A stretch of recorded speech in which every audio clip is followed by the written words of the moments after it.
ఇప్పుడున్న వాళ్ళు. మండవ గారు నమస్కారం. జీ తెలుగు కోసం సమయం కేటాయించిన ధన్యవాదాలు సార్. నమస్కారం. ఇద్దరు దిగ్గజాలు ఉన్నారు తెలుగుదేశం పార్టీలో. గతంలో ఉమ్మడి రాష్ట్రంలో మంత్రులుగా పనిచేసిన దిగ్గజాలు మనతో పాటు ఉన్నారు. సో మండవ గారు ఏమంటారు? ఇప్పుడు నీళ్లు కన్నెపల్లి దగ్గర నుంచి లిఫ్ట్ చేయవచ్చా చెయ్యరాదా? చేస్తే బ్యారేజ్ మాట్లాడుతున్నారు. యా చెప్పండి సార్. ప్రకాష్ గారు మాట్లాడుతున్నారు. ఎస్. ఆయన సబ్జెక్ట్ లో చాలా వరకు నిష్ణాతులు బాగా మాట్లాడతారు, కానీ ఒక విషయంలో మాత్రం ఆయనతో నేను ఏకీభవించలేకపోతున్నాను. ఓకే.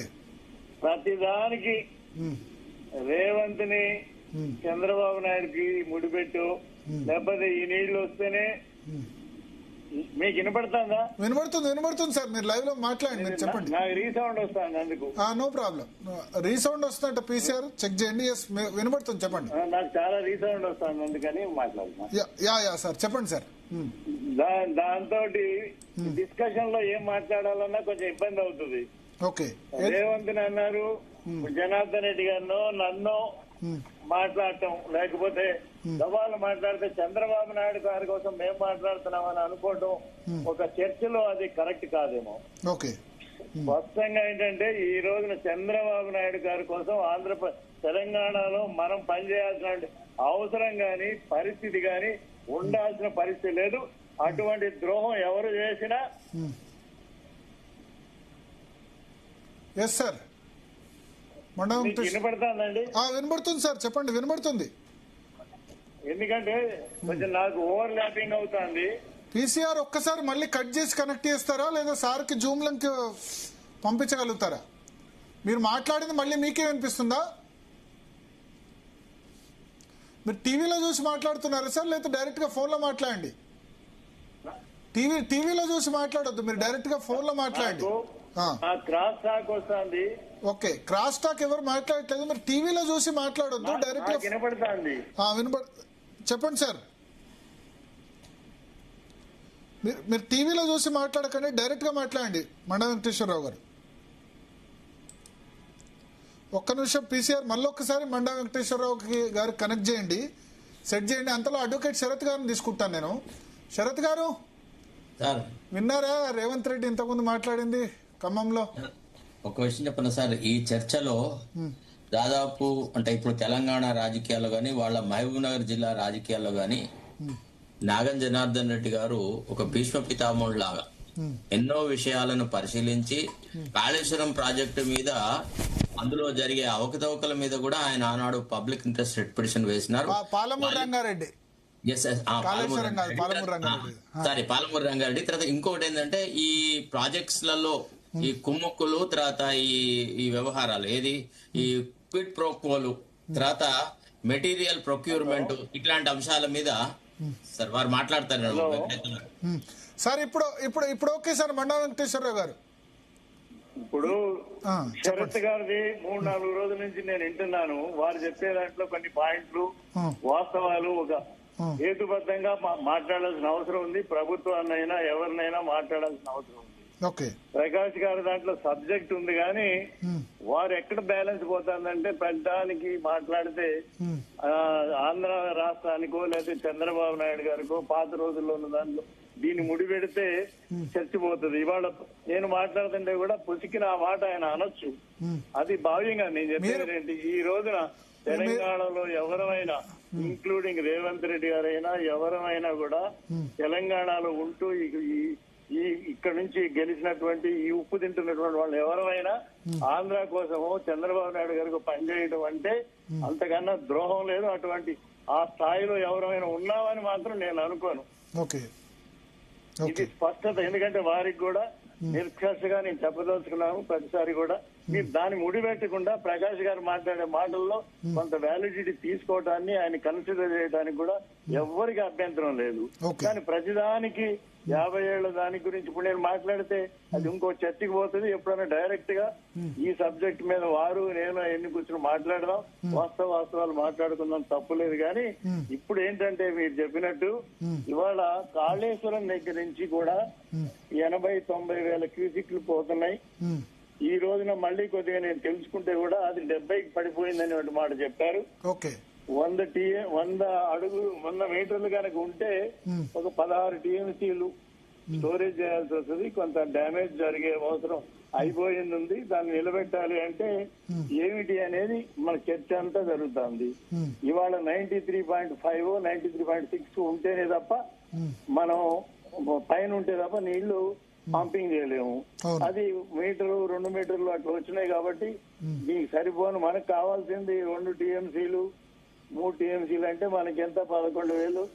మనకి 22 టీఎంసీ లిఫ్ట్ చేయాలంటే 23,000 క్యూసెక్కులు చాలు. 3 అయితే సరిపోతాయి కాబట్టి మిగిలినటువంటి నీళ్లు ఎక్కడిచ్చినా మనం దాచుకోలేము. ఆ నీళ్లు కింద దాకా పోతాయి.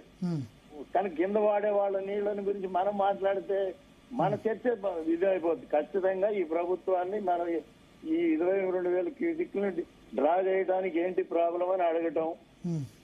దానికి ఏంటంటే మీరు చెప్పినట్టు నేషనల్ డ్యామ్ సేఫ్టీ వారు చెప్తున్నారు అనేటువంటి మాట మనం వింటున్నాం. మీరు చెప్పినా, ఎవరు చెప్పినా, శరత్ గారు చెప్పినా, అందరం చెప్పినా కూడా వాళ్ళ లెటర్లు వచ్చినాయి.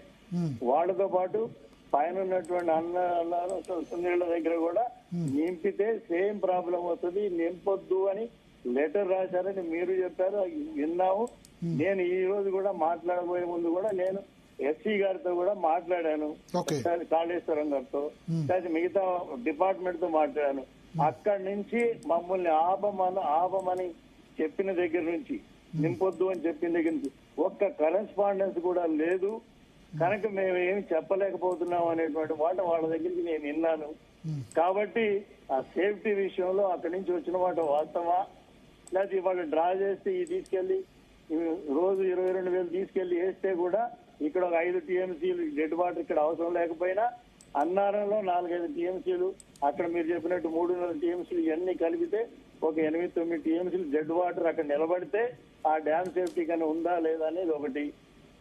కనుక ఈ ఉన్న పరిస్థితుల్లో చెయ్యొచ్చా లేదా అనేదాన్ని స్పష్టతగా డ్యామ్ సేఫ్టీ నిలబెట్టి ఈ రోజున ఇంతమంది మన రోజు డిస్కషన్లు పెట్టుకునే ముందు ఒక డ్యామ్ సేఫ్టీ దగ్గర సెంట్రల్ గవర్నమెంట్ దగ్గర కానీ సిడబ్ల్యూసీ దగ్గర కానీ మాట్లాడేటువంటి పవర్ లో ఉన్న బీజేపీ కానీ అపోజిషన్ లో ఉన్న వాళ్ళు కానీ ఈ ప్రభుత్వం కూడా కోఆర్డినేషన్ తీసుకుంటే కొంత ఉపయోగం జరుగుతుంది. ఇవాళ మనం తగ్గిస్తే ఇది 70,000 పడిపోద్దా, పెరుగుద్దా, ఇంకా వస్తుందా అనేది మనకు చెప్పలేము. వస్తుందని ఆశిద్దాం. దేశం మొత్తం కానీ మన ప్రాంతాల్లో కానీ ఇది ఎలినో ఉన్న ప్రభావం ఎన్ని రోజులు ఉంటుందో అనేది ఒక భయంకరమైన వార్త ఉంది. మరి ఆ నీళ్లు కాకుండా ఆ పైనుంచి వచ్చే నీళ్లు కూడా తగ్గినా మన 20,000కి ఎప్పుడు వస్తాయి, చావులేదు. కానీ ఆ 20,000ని డ్రా చేయాలన్నా అవసరమైతే రబ్బర్ డ్యామ్ సైజ్ పెట్టొద్దు. కానీ అది ఇప్పుడు సాధ్యమా కాదా? ఇంత లెంత్ లో 1.5 మీటర్లో రబ్బర్ డ్యామ్ పనిచేస్తా లేదా? ఆద్య టెక్నాలజీ ఒకటి ఆలోచించుకోవాలి. వచ్చిన తర్వాత అన్నారం ఇవన్నీ నింపితే మిడ్ మానేర్లో లేవు, ఎల్ఎండిలో లేవు, ఎస్ఆర్ఎస్పీలో లేవు. మాకు ఎస్ఆర్ఎస్పీకి ఈ వారం 10 రోజుల నుంచి వచ్చినవి కానీ అనిపిస్తే 2 టీఎంసీ కూడా లేవు. అది బాబ్లీ వదిలితే కొద్దిగా వచ్చినాయి. పైనుంచి వచ్చే ఆస్కారం కనపట్టలేదు. బాంబే దగ్గర చూస్తే ఫ్లడ్ వచ్చినాయి, కొట్టుకుపోతున్నాయి, అవతల పోతున్నాయి. కానీ నాసిక్ దగ్గర యువతలు లేవు. కనుక ఈ ప్రమాదం అయితే ఉంది. ట్రై చేసుకోవడానికి ప్రయత్నం చేస్తే కొంత ఉంది. కాబట్టి ఆ విధంగా ప్రభుత్వం ఆలోచన తప్పు లేదు. ఎందుకంటే ప్రభుత్వం కూడా ఈ వచ్చేటువంటి అపవాదు కానీ లేకపోతే వాస్తవాలు కనుక ఏమైనా ఉంటే ప్రభుత్వం ప్రయత్నం చేస్తే కూడా తప్పులేదు. అందరం కూడా ప్రభుత్వం దగ్గర ఆ ప్రయత్నం చేసి క్లారిఫై చేయాలని మాత్రం అడుగుదాం. మేము కూడా అడుగుతాం, మీరు అడిగినా అందరూ అంటే మీ ప్రైమా ఫేసి మీ ఒపీనియన్ ఏంటి సార్? ఎందుకంటే మీరు 90s లో 2000 ఆ సమయంలో ఇరిగేషన్ మంత్రిగా పనిచేశారు, మీకు చాలా దీని గురించి అవగాహన ఉంటుంది. ప్రైమా ఫేసి లిఫ్ట్ చేయొద్దా, చేస్తే ప్రాబ్లం అయ్యే ఛాన్స్ ఉందా? 50-50 లేకపోతే ఇప్పుడు మనం ఏంటంటే గబాలను వచ్చి కొట్టుకుపోయి గబాలను భద్రాచలం మునిగిపోద్దా అంటే మరి వాళ్ళకే ఇన్ఫర్మేషన్ తో కానీ ఈ రెండింటి మూలాన ఈ 5-10 టీఎంసీల వల్ల కొట్టుకుపోతుంది అని నేను కూడా దాన్ని ఏకీభవించలేను. ఓకే, భద్రాచలం కొట్టుకుపోదు. ఇక అంతకన్నా ప్రభుత్వానికి ఇంకేమైనా ఎక్కువ ఉండి, ఎందుకంటే ఇంతకన్నా ఫ్లడ్స్ వచ్చినాయి. ఇవి వచ్చాయి కూడా ఈ 5-10-15 టీఎంసీలు అంటే 1,00,000 క్యూజిక్స్ 50,000 నుంచి 1,00,000 క్యూసిక్స్ యాడ్ అయిపోయినంత మాత్రాన భద్రాచలం మునిగిపోతుంది అనేటువంటి మాట నేను అయితే మాట్లాడలేను. Okay okay okay.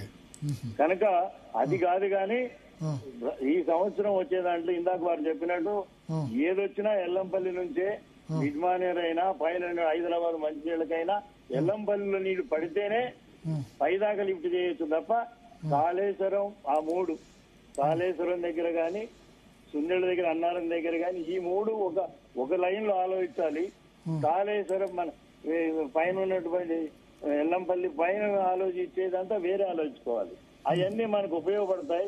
ఈ 3 ఉపయోగం జరిగిందా లేదా, మేడిగడ్డ దగ్గర పెడితే గ్రావిటీతో వస్తాయా రావా, ఇప్పటికి ఎవరు ఎన్ని మాట్లాడినా గ్రావిటీ ఏ లెవెల్లో వస్తుంది, ఆ గ్రావిటీకి పంపు అవసరమా లేదా, అక్కడ ఒక పంపు ఇక్కడ ఒక పంపు అయితే మధ్యలో ఒక పంపే ఇక్కడ వేస్ట్ అయినట్టు.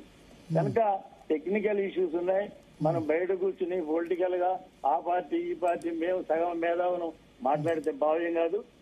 మేమంతా కూడా సరి చేయడానికి పనికి వస్తాం తప్ప టెక్నికల్ విషయాల్లో ఎవరు మాట్లాడినా ప్రకాష్ రావు గారు కొంత చూసినా టెక్నికల్ కాంపిటెన్సీ మాకు లేదు. నిన్న విశ్రాంత ఇంజనీర్లు లింకప్ చేయడానికి ఒక జస్టిఫై గా దాన్ని మోడరేట్ చేయడానికి కేసీఆర్ గారైనా నేనైనా ఇక్కడ ఎవరు వచ్చినా ఉత్తమ్ గారైనా ప్రకాష్ గారైనా మాట్లాడే వాళ్ళని చేయగలుగుతాం తప్ప technical issues also should be resolved by only technical people only. ఇంకా కూడా మేడిగడ్డ దగ్గర నుంచి గ్రావిటీతో వస్తాయి, అసలు ఒక్క సుందీళ్ళు తప్ప మిగతా ఏది అవసరం లేదా అనేది కూడా ఇంకా స్పష్టత ఎవరు ఇవ్వటం లేదు. ఈ ఫ్యాక్ట్స్ అన్ని ఉన్నాయి కనుక డిస్కషన్ పెడితే పొలిటికల్ డిస్కషన్ కాకుండా జెన్యూన్ గా అందరూ కూర్చుని అందుకనే సార్ నేను అందరికి ఇప్పుడు నేను ఇవాళ రాజకీయ పార్టీ నేతలను పిలవంది అందుకనే నిన్నటి రాజకీయ పార్టీ పిలిచాను. కానీ ఇప్పుడు మీరైనా నాగం జనార్దన్ రెడ్డికైనా మీకేం పొలిటికల్ అఫిలియేషన్ లేదు, మీకు తెలంగాణకు ఏదో చేద్దామని ఉంది. మీరు రాజకీయాల నుంచి మీరు రాజకీయాల్లో లేరు, యాక్టివ్ పాలిటిక్స్ లో నాగం జనార్దన్ రెడ్డి గారు కూడా లేరు. ఒక్క మాట, ప్రకాష్ గారికి ఏ జీలు ఉందో, ప్రకాష్ గారికి ఈ గడ్డ మీద పుట్టి ఎంత ఇది ఉందో, ఈ గడ్డ మీద పుట్టి ఈ నీళ్లు తాగి ఈ గాలి పీల్చుకుని ఇక్కడతో ఇన్ని సంవత్సరాలు ఈ ప్రజల చేత గౌరవించబడి వాళ్ళ అనుబంధం పెట్టుకున్న మేము, వాళ్ళంటే అభిమానం, దేశ ప్రజలంటే అభిమానం, పక్క ప్రజలంటే ఉండొచ్చు, కానీ వాళ్ళ కోసం పనిచేసేటువంటి దౌర్భాగ్య పరిస్థితి ఈ గడ్డ మీద ఇక్కడ ఎలక్ట్ అయి మేము చేసే పని మేము చెయ్యము, అవతలాన్ని కూడా చేస్తారని నేను ఆశించాను. This is my clear version. First time ఈ ఇష్యూ మాట్లాడుతున్నాం కాబట్టి మీడియాలో కూడా వచ్చాం కాబట్టి ప్రకాష్ గారు లాంటి వాళ్ళు వ్యక్తిగతంగా మేమంతా బాగున్నా ఎక్కడ దొరికినా ఆ ఇష్యూని ఆంధ్రానో లేకపోతే చంద్రబాబునో లేదా గవర్నమెంట్ లో ఉన్నామో నా మంత్రులు మాట్లాడతారు. ఇప్పుడు ఒక డౌట్ పదే ఎక్స్ప్రెస్ చేస్తారు ఏంటంటే ధవళేశ్వరం వరకు ఎందుకు అప్పుడు ఆ సమయంలో ప్రాజెక్టులు కట్టలేదు ఎస్ఆర్ఎస్పి నుంచి, మధ్యలో ఎందుకు ఉమ్మడి రాష్ట్రంలో మాట్లాడినా అడిగే వాళ్ళకి చెప్పే వాళ్ళకి కష్టం. కానీ కొన్ని వాస్తవాలు మాట్లాడాలంటే దాన్ని డిస్కషన్ లో ఆఫ్ ది వే ఇంత పెద్ద డయాస్ మీద ఈ సబ్జెక్ట్ లో మాట్లాడితే బాగోదు. కానీ అసలు ఇరిగేషన్ స్టార్ట్ అయింది చెలిమెల దగ్గర నుంచి, చెరువుల దగ్గర నుంచి, తర్వాత చిన్న చిన్న లిఫ్టులతోటి తాటిమట్టులతోటి, తర్వాత కాలంలో మన బ్యారేజీలు వచ్చినాయి, బ్యారేజీల తర్వాత డ్యాములు వచ్చినాయి, డ్యాముల తర్వాత లిఫ్ట్లు వచ్చినాయి. ఇదే రాష్ట్రంలో ఎన్టీ రామారావు గారు వచ్చినప్పుడు లిఫ్ట్ చేసి ఎస్ఆర్ఎస్కి పెడతాం, మన ఎస్ఎల్బికి పెడతామంటే మా తెలంగాణకి ద్రోహం చేస్తున్నాం అనేటువంటి మాట చెప్పి ఎంతో మంది మనమే పోరాటం చేశాం. ఆఖరికి విజయభాస్కర్ రెడ్డి గారు హైదరాబాద్ నీళ్లు తెద్దామని మన మాధవరెడ్డి గారి ప్రాజెక్టు దగ్గరికి వెళ్తే ఫైరింగ్ అయింది, వాళ్ళు చనిపోయారు, చెప్పులు వేసినారు. ఆ స్టేజ్ నుంచి Madhavareddy factory, Madhavareddy lift scheme ఎప్పుడైతే సక్సెస్ అయిందో మా అందరికి కాన్ఫిడెన్స్ వచ్చింది. ఆ రోజు నేనే అదృష్టవశాత్తు ఆ రోజే నేను ఇరిగేషన్ లో ఉన్నాను, నీళ్లు వదిలాము. తర్వాత ఆల్మెట్ కేసు ఒక పక్కన కర్ణాటకలో ఉంది, అది చూసిన తర్వాతే దేవాదులు పెట్టాం. దేవాదులు పెట్టినప్పుడు ఒక మంత్రి గారు ఇంత పెద్ద లెటర్ రాస్తున్నారు ఢిల్లీ నుంచి, మీరు పెద్ద లిఫ్ట్ పెట్టి తెలంగాణకి ద్రోహం చేస్తున్నారు అని.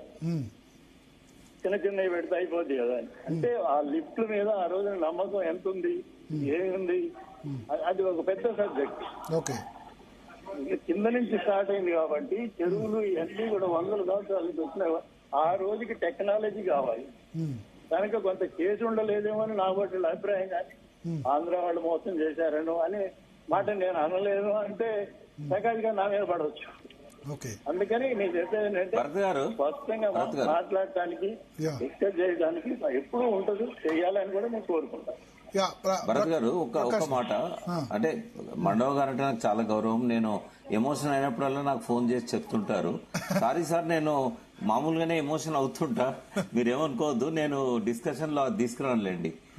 డెఫినెట్ గా ఒకటైతే మీరు చెప్పిన దాన్ని వెల్కమ్ చేస్తా. ఆ 8 TMCలు నింపినంత మాత్రాన భద్రాచలం కొట్టుకపోదు. నేను ఒక ఆల్టర్నేట్ ప్రతిపాదన